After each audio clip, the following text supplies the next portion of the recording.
Guys, today I'm going to show you how can you remove the notification virus from ULEFONE Armor 18.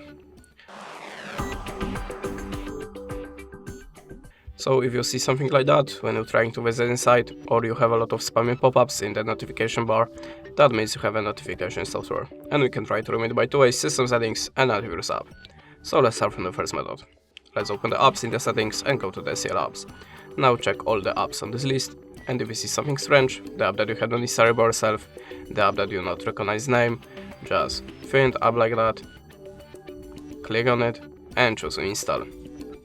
After that, go back to the app list. Now look for your web browser, in my case it's Google Chrome. Select the storage and cache, choose manage space and tap on the clear all data.